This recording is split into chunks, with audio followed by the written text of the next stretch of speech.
Okay. Aha. Yan. Good afternoon po mga kasama, no. Right now, live na naman tayo, no, para sagutin lang tong mga walang tigil katatanong regarding conditioning.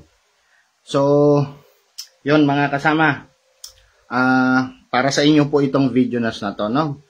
Sa mga makakapanood nito, hopefully ma-enlighten ko kayo at tawag nga na ito mga kasama, kaya tayo hindi nagbibigay na ng mga pattern na yan.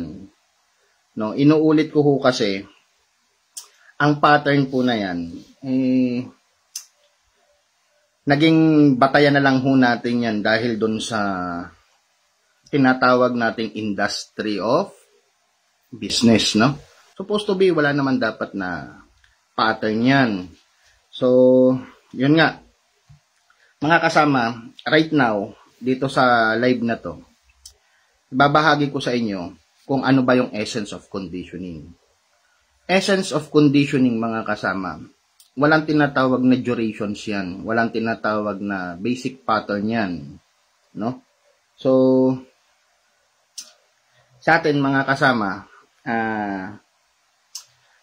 tatandaan nyo lang lagi yung apat na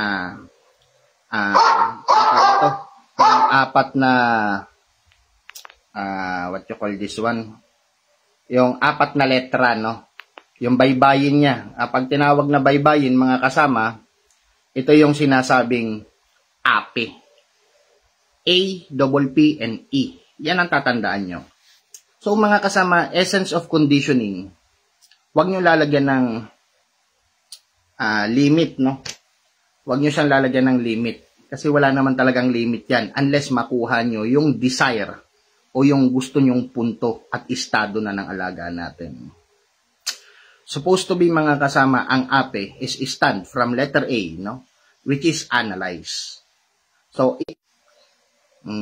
yan. I-analyze natin, mga kasama, no? May pasensyahan nyo na, mga kasama, medyo ang hina talaga ng net, no? Kasi maulan, pero pipilitin natin makapagbigay tayo ng makabuluhang makabuluhang idea. So, ulitin ko, sa APE na sinusunod namin, which is the analyze. So, dito, mga kasama, yung ating mga alaga, supposed to be na ihahanda natin, we should analyze kung ano yung mga kailangan pa nila, no? Kasi, ganito yan, mga kasama, no? Sasagutin ko lang. Kaya hindi ako nagbibigay ng programa ko. Inuulit ko, mga kasama. Yung programa ko, akma sa akin. Baka hindi akma sa inyo, no? And then, pangalawa, mga kasama, wala kasi akong pattern na sinusunod. Wala akong 21 o ano. May 21 days ako para yan dun sa schedule of supplement. May 7 days pattern ako para dun sa schedule of supplement. But not necessary dun sa talagang sinasabi nating gesture of pattern of conditioning. Wala po yun. Sa akin kasi hanggat hindi ko nakukuha yung desire, yung gusto ko, hindi ko sila tinitigilan. Basta ang importante sa akin, makuha ko lahat yon yung gusto ko, kaya ina-analyze ko. Number 1, isa-isahin natin. Mag-recording tayo.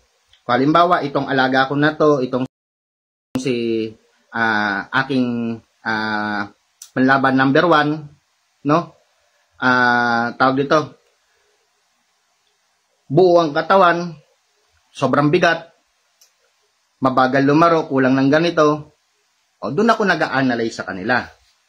No? Kasi doon ko binabatay kung ano yung programa ko. Kasi gaya nga ng sabi natin, mga kasama, sa pag-a-analyze, alam natin na itong si number 1 natin na to, itong selected number 1 natin na to, kailangan siyang gumaan para makita natin kung lalaro. So ano ba yung mga kailangan? Kailangan, nagbibigay tayo ng kinakailangan nilang necessary feeding, supplement na akma, no? Para hindi hindi magkaroon ng problema tayo o yung hindi ma-criticize yung kanilang pangangatawan, muscles, kailangan may programa tayo sa health nila, especially sa feeding nila, ano yung pwede kong ibigay na maganda yung ratio pero gagaan sila. Shout out sa iyo, paring Arnold Gonzales, no? Si paring Arnold, shout out sa iyo. So, yun yung number 1, analyze. So, kung kulang sila sa gameness, o kaya man sobrang bigat, syempre, yun ang bibigyan ko ng programa. Ano ba yung mga programa ko para mabilis silang ma-enhance, gumaan, at the same time, sumasabay yung kanilang development sa gameness. Siyempre, nandyan yung nag-i-scratch pen tayo, sometimes nagpapatakbo tayo, o nagpapa-table workout tayo, ilalagay natin sa high tea. No, yung mga ganun ba?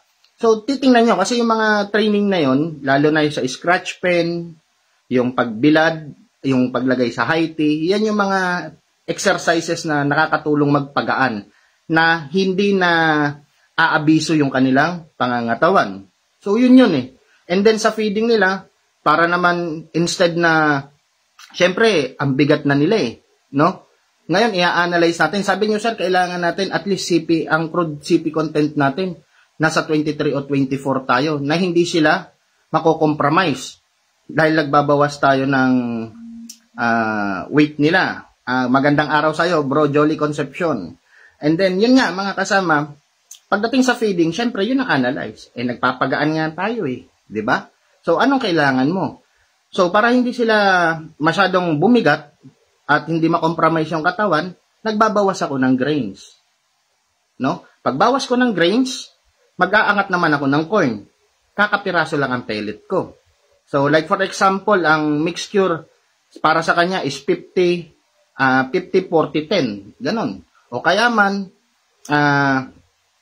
pwede ring 50, 20, 10, 10. Ano yung 10, 10? 50 grains, 30 na corn, 10% pellet, 10% na oats. Ganon. So, at least nakukuha natin yung rating niya. No? Nakukuha natin yung CP. No? Mayroon naman tayong video niyan, how to compute crude protein. So, maghanap tayo ng alternative na pwede nating ibigay para hindi bumigat yung kanilang pangangatawan. Kasi yung pagbigat na pangangatawan nila, due doon sa tinatawag na overcarbo. No? Carbo naman yon. Ang grains sa pakataas ho lahat niyan sa carbo. Babawasan natin ng carbo, magpapasok naman tayo ng mga buto o mga sangkap na mataas sa fiber pero mababa ang carbo content. Ngayon, yung crude protein, nakukompute din yan, depende doon sa iyong ginagamit. No? So, yun mga kasama para hindi makompromise. Yun yung analyze. Analyze yung pangangailangan. Kayo mismo kasi makakagawa ng programa nyo mga kasama, naaakma sa inyo. Pangalawa, ay isa pang guidelines. Pag gumagawa kayo ng programa at gumagawa kayo ng feeding program, isaalang-alang nyo ang lagay ng panahon. Kung sobrang lamig sa area ninyo o laging maulan, tataasan nyo yung grains na nakakatulong na magbigay ng enough temperature sa katawan nila, like the corn. Yan tinataasan. Pag sobrang lamig naman sila, bababaan nyo ang corn, magdadagdag naman kayo ng pamparefresh naman sa kanila. So, magtataas naman kayo ng konti ng pellet, magdadagdag naman kayo ng buto na nagbibigay ng magandang cooling system sa kanila, kagaya ng safflower. So, ganun yun mga kasama. So, analyze nyo. Then, yung sunod dyan sa apat na patakaran namin na APE is yung planning. Siyempre, na-analyze na natin yung pangangailangan nga mga kasama, doon papasok yung planning natin o yung programang gagawin natin sa kanila. The exercises, schedules nila, anong oras sila, no? Ang i-remind ko lang sa inyo, mga kasama, during the exercises, wag naman sobrang tagal. No, bigyan nyo ng routine. Kung halimbawa, 4 na exercises sa isang araw, so, minimize nyo na 2 oras ang routine. Huwag namang sobra sa oras. And then, of course, kung meron pa kayong ibang routine, i-alternate nyo kada araw. Huwag nyo namang sagsagin sa isang araw. Kailangan din kasi ng muscle nila ng tinatawag na rest. At least 8 hours rest, no? Makakompleto sila, 8 to 12. Mas mahaba nga, mas maganda, no? Actually, 12 to 14 ang recommended na rest ng kanilang muscle. And then, once a week, ito yung isa, no, na hindi kadalasang ginagawa ng iba. Sa akin ho kasi, once a week, binibigyan ko sila ng way na kusang magtanggal ng kanilang pananakit ng katawan. Now, which is sandbathing. Hayaan mo lang siya maglaro, maghapon dyan sa buhangin. Diba? Kaya uminit yan, mas maganda nga, mas mainit ang buhangin Lagyan nyo lang sila ng trapal na nakatakip sa kanilang kulungan. habang nag-i-scratch sila, may pupuntahan silang medyo malilim na area. So, dun lang. Hayaan nyo silang isang araw dun habang ginagawa nyo yung programa. Isa yung nakakatulong naturally sa kanila na magpa-cool down ng kanilang mga muscles. And then, lagi sa akin, inuulit ko po, once a week may fasting ako. Even conditioning yan, pre-con yan, o ano pa man yan, laging may fasting ho ako. 1 day fasting. At every Sunday yan, full water lang sila maghapon.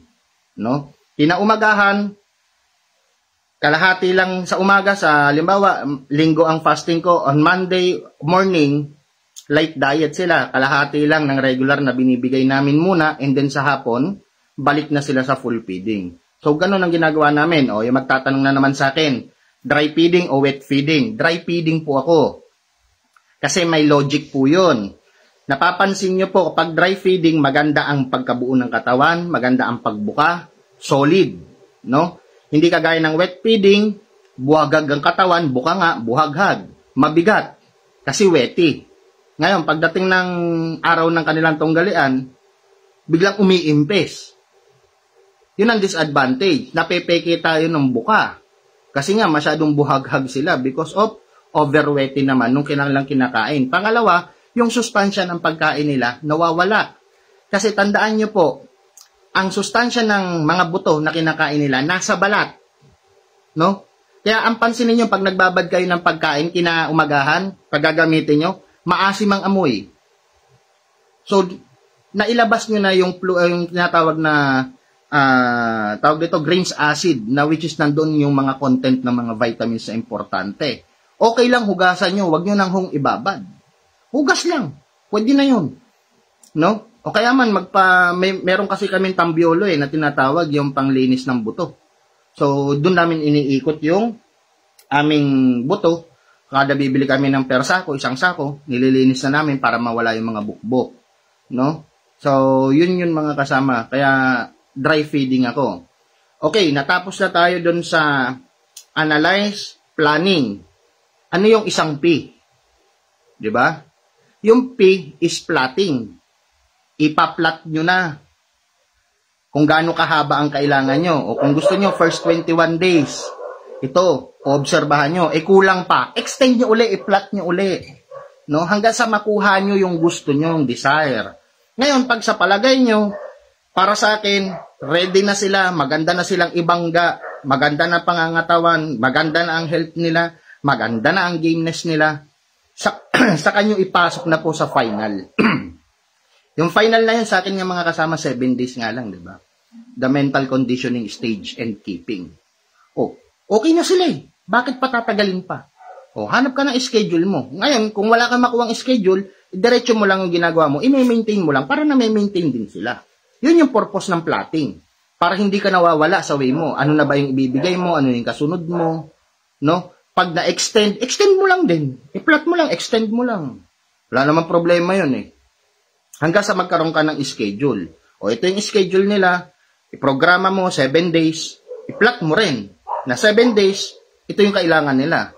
Which is the mental conditioning stage, keeping na. So, analyze na. Natapos ka na sa analyze, tapos ka na rin doon sa tinatawag na planning at plotting. Ano naman yung E? Execute na nga eh. I-execute mo na. O, di ba, na-plot mo na. Execute mo na. Yun lang yung pagkakasunod-sunod. So, sa madalit sabi, at the first pa lang, nag-a-analyze ka pa lang ng pangangailangan, bibigyan mo na ng planning, ipa-plotting mo na. Once natapos mo i-plotting, execute mo na. Yun eh.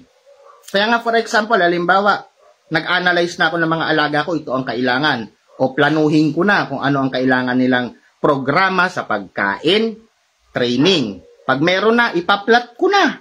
O kung 21 days ang gusto ko, i-plot ko muna doon sa 21 days. Ano ba yung routine exercise na kailangan nila? Everyday, kailangan ko sila pagpapahingahin. Ano ba yung kailangan nila? Diba? After nun, na-plotting mo na, execute mo na yung plano mo. Yan na yung buong plano mo eh. Programa mo na yan eh. Execute mo na. Then, doon, may intindihan mo, ay may mali.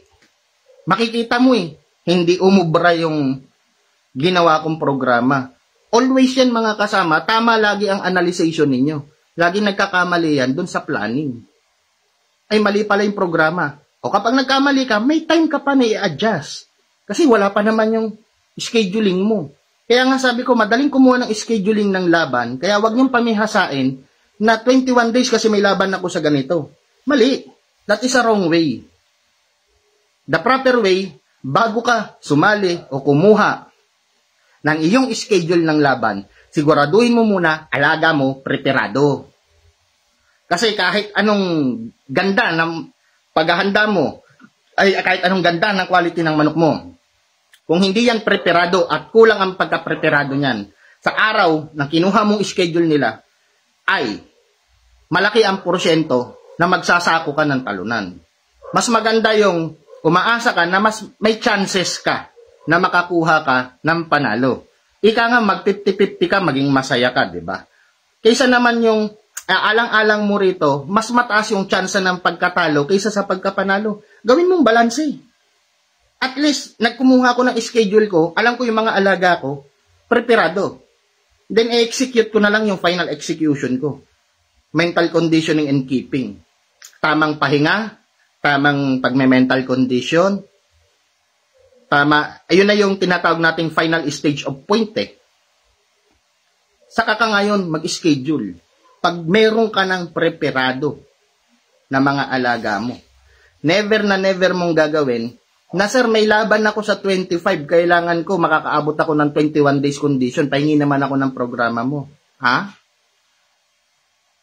Siguro dati nung nasa endorser pa ako, dahil may ini-endorse ako, talagang bibigyan kita ng programa. Kasi yun nga ang trabaho namin, to endorse eh. Pero in reality, hindi naman nasusunod yun.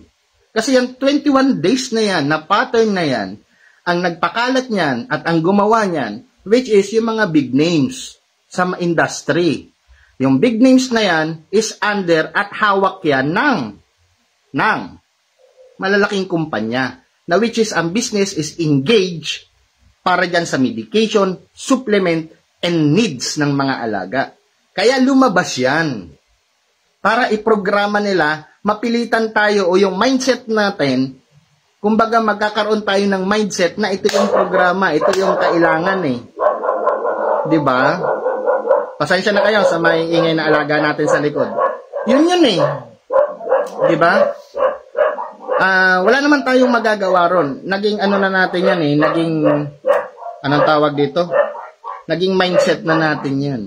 Ngayon, nung dahil naglabas ng programa na ganon, akala natin yun ang tama. Ayun yung nasusunod. Kasi yun, ginawa nila yun para, napansin nyo, yung mga naglabas niyan, yung programa nila, alinsunod sa produkto rin nila. Ngayon, meron din ako noon. Pero pansinin nyo, ang binigay kong programa sa mga kumukuha sa akin is yung schedule ng proper kung paano ibigay yung supplement ng pagkakasunod-sunod. Pero the way it condition, wala. Kasi kayo ang magkukondisyon, kayo mag-ano. Sa akin lang, yung programa namin na yun, nakaakma yun, kahit anong gawin nyo, yun yung tutulong sa pangangailangan ng ating alaga. No? Wala hong standard conditioning. Kayo ang masusunod. Depende sa pag-aanalisa mo, sa pagpaplano mo, sa pagpaplat mo, at the way na execute mo. Yung gusto mo. Okay? Ngayon, kapag nakukulangan ka pa rin sa 21, kulang pa, hindi pa pwede. Hindi ko pa nakukuha yung desire. Yung gameness, kulang yung kanilang balance ng pangangatawan, kulang yung kanilang ganto. Eh bakit mo ipipilit? Di ipasok mo uli sila sa extension program na tinatawag, i-plot mo uli ng panibagong extension. Di ba? Yun. Eh bakit mo ipipilit at hindi pwede? Kaya yung iba, magagaling nga yung ating mga alaga, hilaw pagdating sa oras ng laban. Ibig sabihin ng hilaw, kulang talaga. Magugulat kayo, may magtatanong, sir, ang ganda naman ng paghahanda ko, ang ganda naman ng gantiyo ko. 'Di ba? Bakit nung pinopointing namin, biglang umimpis na ngalahati yung katawan? Pero gumalaw naman yung manok, lumaban naman, kaya lang walang tigas. O saan kayo nagkamali? Doon sa programang hinain ninyo. Kasi malamang nag-wet feeding kayo. Tandaan niyo mga kasama, during the conditioning, the most advisable is dry feeding. Kasi kailangan nga natin maibaba at least the ratio of water content ng katawan nila, no? Yung necessary balance ng water content nila up to 15%. Tama na yon. Tapos unti-unti nating babawasan yon hanggang sa lumalapit yung kanilang schedule of event. Kaya nga tayo may keeping eh. Kinokontrol na natin yung moisture. Kasi ang enough moisture sa manok, at least nag-hold sila ng around 5 to 10% ng water fluid sa katawan para mabalance nila yung moisture. Sa fats naman nila, ang pre-requirements, up to 5% fats. Wag naman 0 fats. At maralaman mo naman yun eh. Basta walang sapola, maganda ang hapit. Sa kanilang laman, subukan nyo 45 days, no? Once na bumili kayo, angat nyo yung kanilang balat. Meron parang sapot, no? Nakala mo plastic. That is kind of fats. Yun yung importanteng fats. Yun yung bumabalot sa buong katawan. Yun ang kailangan nila. Not yung fats na, oil fats talaga, na yung namumuo, yun ang hindi akma. So, at least 5% meron. Kasi nako-convert nila yun into energy sa oras ng kanilang pangangailangan sa araw ng kanilang event. No? So, yun ang pre-requirements. Kaya, alam ko masyadong technical na yung pinapaliwanag ko sa inyo. But, kailangan natin kasi ipaintindi to sa lahat eh. Kasi yun ang gusto kong ipunto. What sense, bigyan kita ng 21 days program ko kung ano yung routine na ginagawa ko. Ayun, akma yun sa akin. Kasi, ako, papalit-palit naman ng routine program eh. Kasi depende nga sa pag-analyze ko eh. Ibigyan kita ng ginamit ko minsan. What if yung ginamit ko pala na yon na programa is intended ko yon sa pagpapagaan at pagpapalabas ng gameness. Diba? Eh yung sayo pala, preparado na. Nandoon na lumalaro sa balance na yon. Sinunod mo yung programa na yon. Sa madalit sabi, napiga pa yung alaga mo. Nawala yung gameness. Sisisihin mo pa sa akin. Diba? Pansinin mo rin yung ibang mga malalaking kumpanya. Ang binibigay nila, schedule lang at programa ng kanilang supplement. Pero, the way of conditioning pattern, wala. The exercises, the feeding program, wala. Diba? Kasi nga walang ibang mag-aanalisa kundi kayo. Ngayon, bakit kami merong kagaya niyan, may pinost kami kung ba iikot kami kasi may kumuha ng serbisyo namin. Bakit kapag gusto nyo, kailangan may ayos kung paano dawin ng conditioning techniques ninyo, kailangan namin puntahan. Number 1, to inspect yung farm. Pangalawa, to check yung health condition ng mga alaga. Pangatlo, yung programa ninyo ng feeding. Titingnan namin. Yun ang importante. And then, doon namin i-analyze on the spot kung ano yung kailangan mong i-adjust, ano yung kailangan mong mga ibigay, ipapaliwanag namin sa inyo kung anong kailangan ng alaga ninyo na nakaakma sa inyo. Kagaya sa Baguio, nung nakaraan na pinuntahan namin, ubod ng lamig, ang bibigat ng mga kanilang mga alaga, no? Sobrang bigat. Biro mo, ang lamig na ng area mo, wet feeding ka pa. Yun yung mga gusto naming makita. So, kinorek namin, ayun, nagpapasalamat, may mga PM na ang ganda raw ng kinalabasan ng resulta nung ginawa naming programa sa kanila at analisa. Naturuan pa namin ang actual yung mga tao nila. So, yun yung programa namin na kaya kami bumibisit kapag kinukuha serbisyo namin. Of course, kailangan ituro namin sa inyo yung tama na nakaakma para sa inyo. Kaya kung tatanungin nyo ko, hingin nyo ko sa akin yung programa, wala namang problema. Gusto nyo, bigyan ko kayo lahat na ito yung programa ko. Ang problema, akma ba sa inyo? Diba? Kaya mayroong sa akin nag-message, buksan ko lang. May nag-message kasi sa akin kanina, kaya napilitan akong gumawa ng live. Ang sabi, good morning, paano ba ako makaka-avail ng programa nyo po sa conditioning? TY po. Salamat sa pagsagot. Hindi ako nag-reply. Kasi nga hindi ako nagbibigay eh. Ang nag-reply sa kanya, yung automatic response nung aming page. Yung hi, salamat sa pag-contact sa amin, no? Natanggap namin ang inyong mensahe. Yun yung reply. Ang sumunod na reply, sir, hindi pala totoong matulungin kayo, madamot po pala kayo. Willing naman akong magbayad po para sa programa. Di ba? Ayan, binabasa ko po sa inyo. Oh. Ayan, takpan ko lang yung pangalan. Ayan, binabasa ko po sa inyo yan. Ayan, ayan. Ayan. Di ba? Ang pangit naman. Naging madamot patuloy ako. So, hindi ko naman kailangan ho yung bayad niyo eh. Sa totoo lang. Ang totoo niya, magpasalamat nga kayo dahil hindi ko kayo isinusubo sa pagkakamali. Kasi gaya nga ng paliwanag ko, kung bibigyan kita ng programa ko na ginagamit ko na akma para sa akin, sigurado ka bang 100% akma sa'yo? O baka ikasama niyo pa, di ba? And then, pag kinasama pa, ang susunod na reply, sir, sablay naman yung tinuro mo sa amin eh. Hindi ko milos ang alaga ko. Pero kung sinabi niyo, sir, pahingi naman ako ng tip kung paano ako magkukondisyon, ano ba kailangan ko sa alang-alang, sasagutin kita. Di ba? Sasagutin kita ng tama. O kagaya nung nag-comment kanina, ang ganda ng comment niya.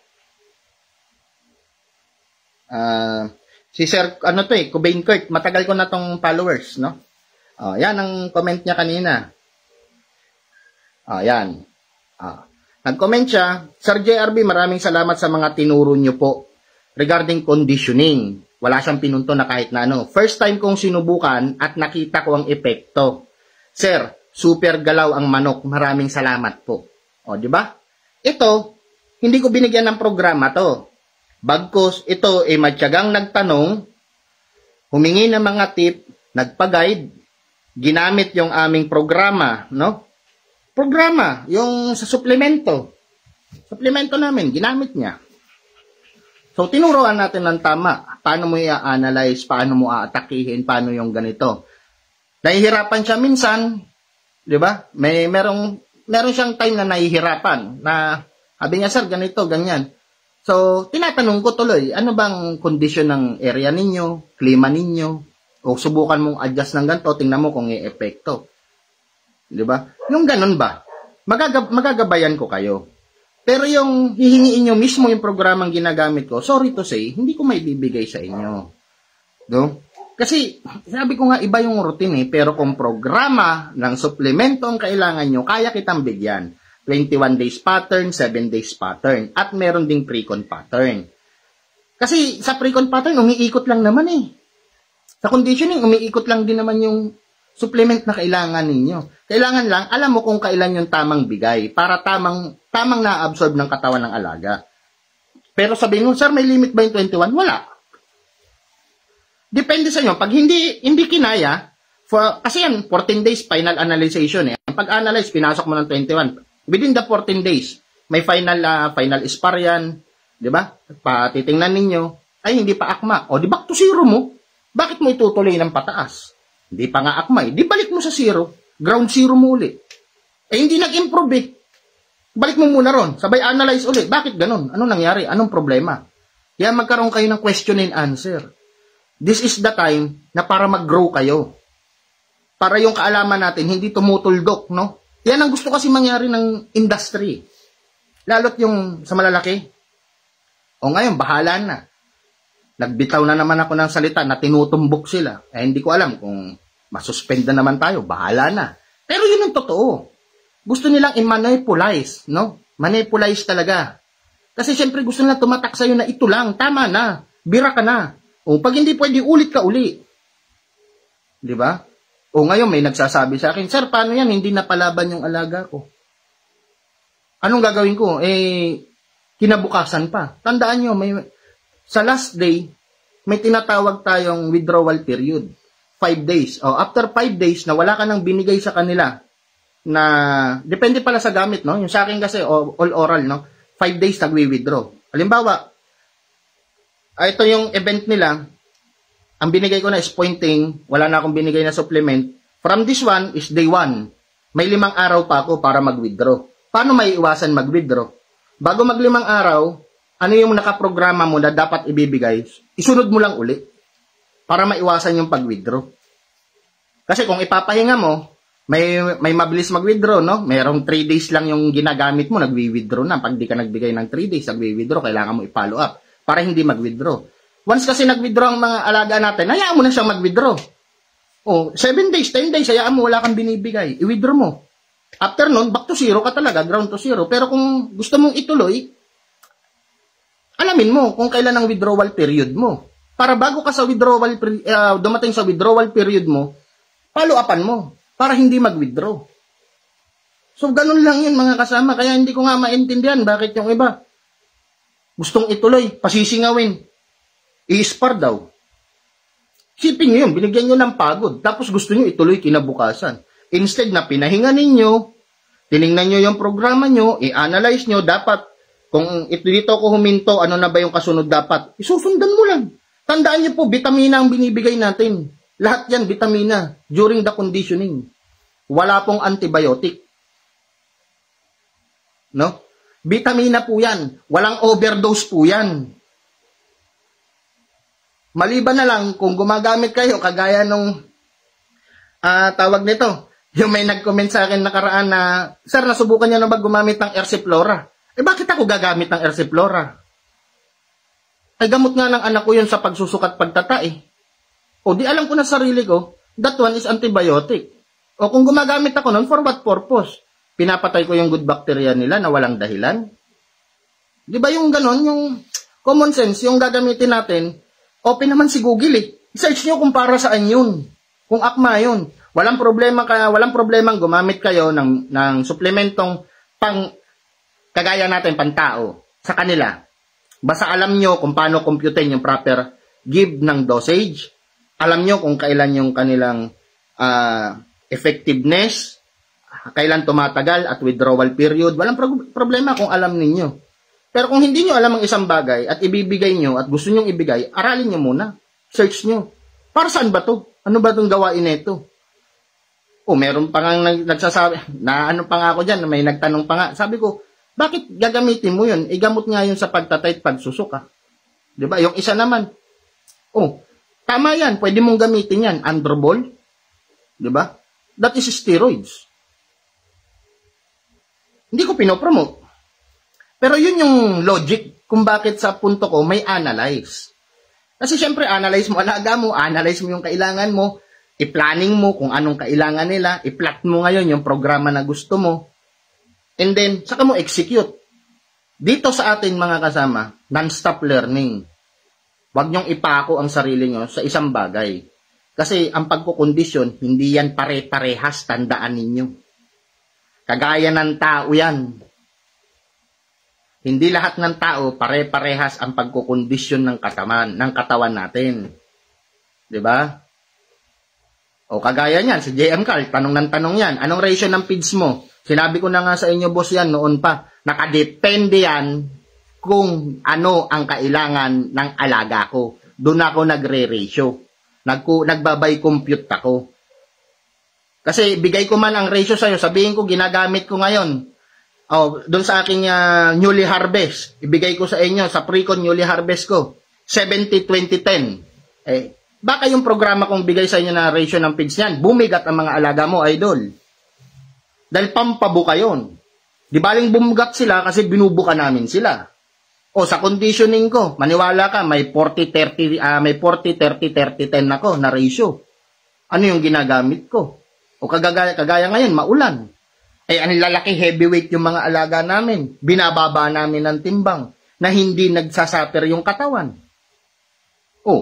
Binibigyan namin ng 40% grains, 40% corn, 30% corn, 30% na oats, oat growth, 10% na pellet. Pero high dosage pellet naman ang ginagamit namin. Ibigay ko sa inyo, sundin mo yun baka sundin mo yun, sir. Ang alaga mo naman, hindi mo makontrol, biglang bumagsak ng timbang, hindi na lumaro. Sabi ko nga, dito sa atin mga kasama, huwag niyong sundin yung pattern. Wala talagang pattern. Kayo mismo ang mag-analisa ng pangangailangan. Kaya nga napansin nyo, hindi ko na sinasagot yung nagme-message, sir, anong ratio ng feeding mo? Sir, ano ratio ng feeding, feeding mo sa program mo, no? Ratio ng program mo sa feeding, sa conditioning. Hindi ko sinasagot. Sir, pahingin naman ng 21 days mo sa conditioning pattern mo. Hindi ko sinasagot. Kasi nga, instead na makatulong ako, baka makasama sa inyo. Tapos, isisin nyo pa sa akin, turo mo yan, sir, Yes, turo ko to. Pang sarili ko yun, by my experience. Kaya, ini-enlight ko kayo, mga kasama. This is to enlight every one of you. Ang pagkukondisyon, kayo mismo, no? Kayo mismo ang makakatukoy sa kailangan ng alaga nyo. Dahil hindi ko nahahawakan ang mga alaga nyo. Hindi ko nahihipo. Hindi ko nga nakikita. Tapos iaasa nyo sa programa ko na hinihingi ninyo, magkaiba tayo. Kaya nga tayo kumukuha ng mga handler. Sa totoo lang, trabaho to ng handler. Trabaho to ng conditioning master ninyo. I-analyze ang manok nyo. Ngayon, kung ito ang profession nyo, handler kayo, at hindi nyo kaya tong sinasabi ko na APE na to, yung analyze, planning, plotting, execution, bumaba na kayo sa pagka-handler. Kasi dapat alam nyo gawin ito. Alam nyo ito. Para kayo mismo ang gagabay sa may-ari o sa amo ninyo, the way na tama. Ito sir, ang tama. Ito ang gawin natin. Ito yan. Diba? Ganun yun. Kasi kung handler ka at hindi mo kayang itama ang programa mo, sigurado, pag nagtatalo ka, yung amo mo, sisibaking ka. Kasi kung handler ka, alam mo dapat kung paano i-analisa ang alaga mo. Sa supplement, walang problema. May pattern talaga ang supplement para tama ang sakto ang pagputok. Pero yung programa na nakapaloob doon, wala. Walang permanent. Kalokohan na may masasabing permanent. For example, magaan na ang manok mo. Bulto na. 'Di ba? Kakaskasin mo ng kakaskasin. Oh. Ano mangyayari? Mas lalong gagaan. Subukan nyo ngayon. Pag nasobrahan, spar mo. Laylay ang dila niyan. Bilis hingalin. Magtataka kayo, boss, bakit ang bilis hingalin? Wala na sa tamang ratio yung water level niya sa pangangatawan. Ngayon, tatanungin nyo, ano ba dapat? Kapag nakita nyo maganda na yan, pundasyonan nyo na. Ano pagpapapundasyon? Kailangan lumakas yung kanilang respiratory. Anong exercise niyan? Actually, ang exercise niyan, bilad mo lang sa araw. Then, bigyan mo ng B15. B15, maraming klase yan. Tumutulong yan para magtanggal ng panggamic acid o yung pamumuo ng mga acid na nagiging dahilan ng panindigas ng muscle at pampaganda o pampatatag ng baga. Ngayon, isang tumutulong dyan, yung B-complex. Maganda ang daloy ng dugo, maganda ang kanilang mga strain ng kanilang veins, natatanggal ang walang bara, maganda ang pumping ng kanilang sirkulasyon. Maganda rin ang pasok ng oxygenation. Ganun yung mindset. So, kaya nga ina-analyze Lagi ko naman tinuturo to mga kasama. Pero, paulit-ulit, nagiging masama, nagiging madamot tuloy ako. Pag hindi ko kayo sinasagot, it means hindi akma yung hinihingi nyo para sa akin. No? Hindi ko hinihingi. Yung hinihingi nyo sa akin, hindi ko pwedeng ibigay. What if ngayon nagpo-programa ako? O kagaya niyan, meron akong programa para sa abenching ko. No? Dadayuhin ko. Tawid dagat ako. Iba programa ko. Bigay ko kaya sa'yo, sir. Ikaw nagsabing madamot ako. Bigay ko sa'yo yung programa na yon, pati yung plotting ko. Ano kaya magiging resulta sa'yo? Buti ko magpanalo. Pupurihin mo ko. Sir, salamat. Ang tibay ng alaga ko. Super mga alaga ko sa binigay mong programa. Paano ko namulot ka, sir? Baka puro mura ang inabot ko sa'yo. Diba? Sabi ko nga, iba-iba. Kaya nga may handler tayo, may profession tayo. O kung sarili nating alaga yan, at ikaw rin ang nagmamanage, alam mo dapat din yun. No? Huwag nating iaasa. Ang kaya ko lang ibigay sa inyo, program ng suplemento ng pagkakasunod-sunod para tama at balansyado ang pagputok ng pangangailangan nila. Pero the way how you program it, the way na kinakailangan nyo ng tinatawag na health monitoring program, weight management program, exercise program, lahat yan kayo po ang makakasagot. Hindi po kami. Or unless nahihirapan kayo, invite nyo kami. Diba? Invite nyo kami. Hayaan nyo makita namin ang alaga nyo, sistema ninyo, lugar ninyo. Saka ako mag-a-analyze. Diba? So, ganun lang yun. Depende, kasi lahat nakadepende sa alaga natin . So, kaya wala akong binibigay na kahit na ano.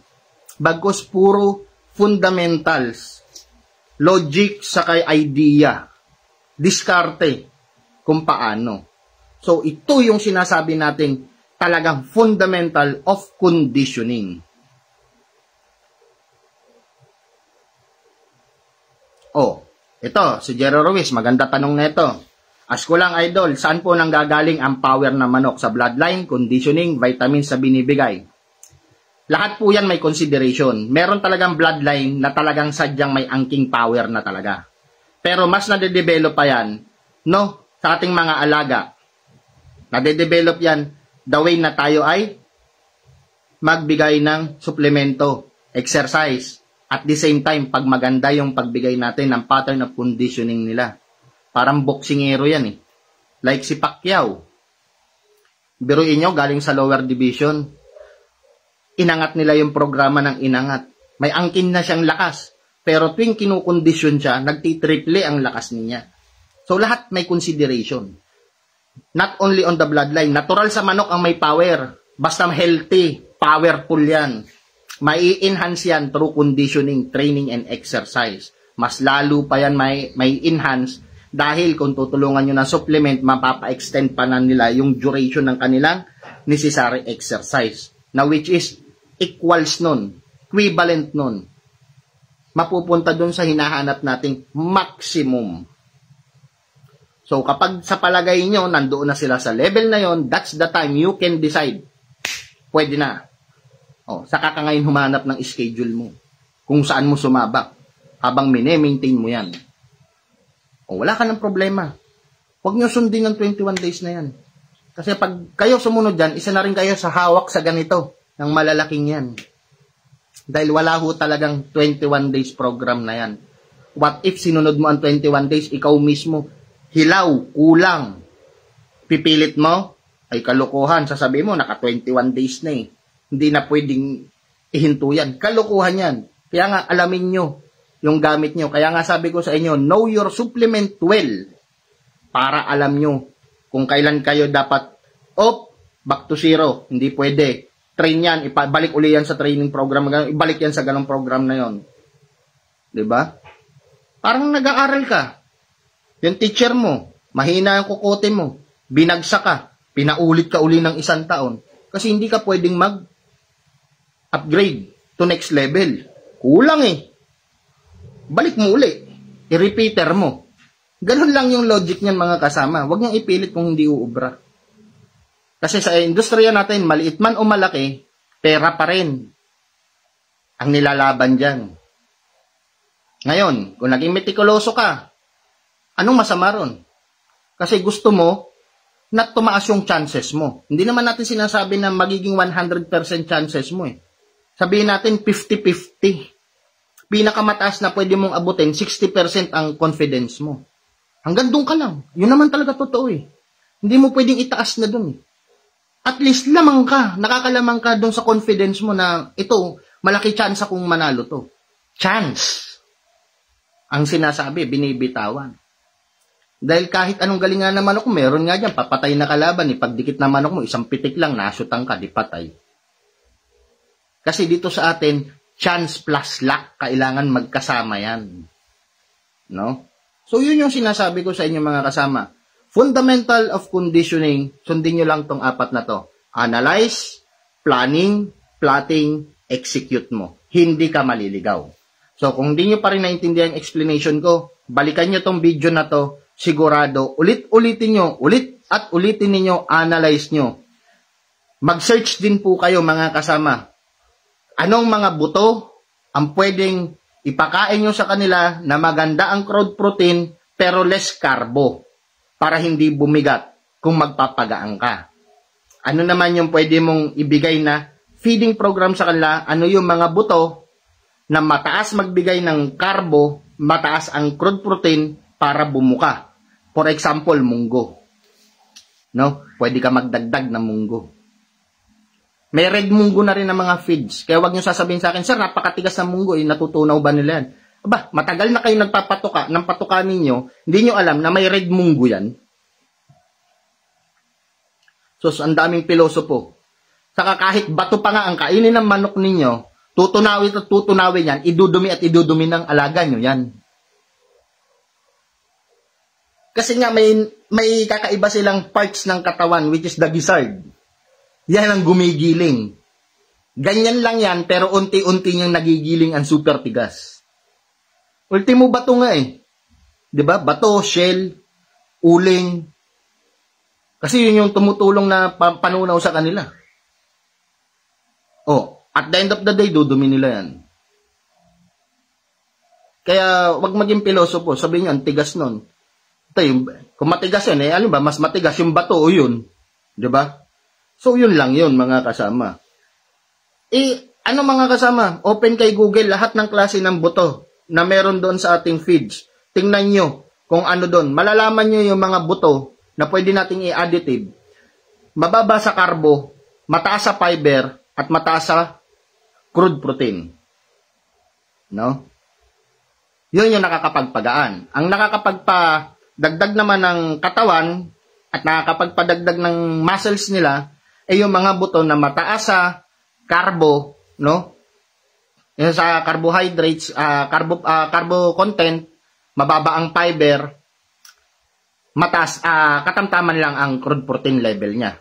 Yun yung mga buto na nakakapagpabuka. So, yan lang yung tatandaan nyo, pipiliin nyo.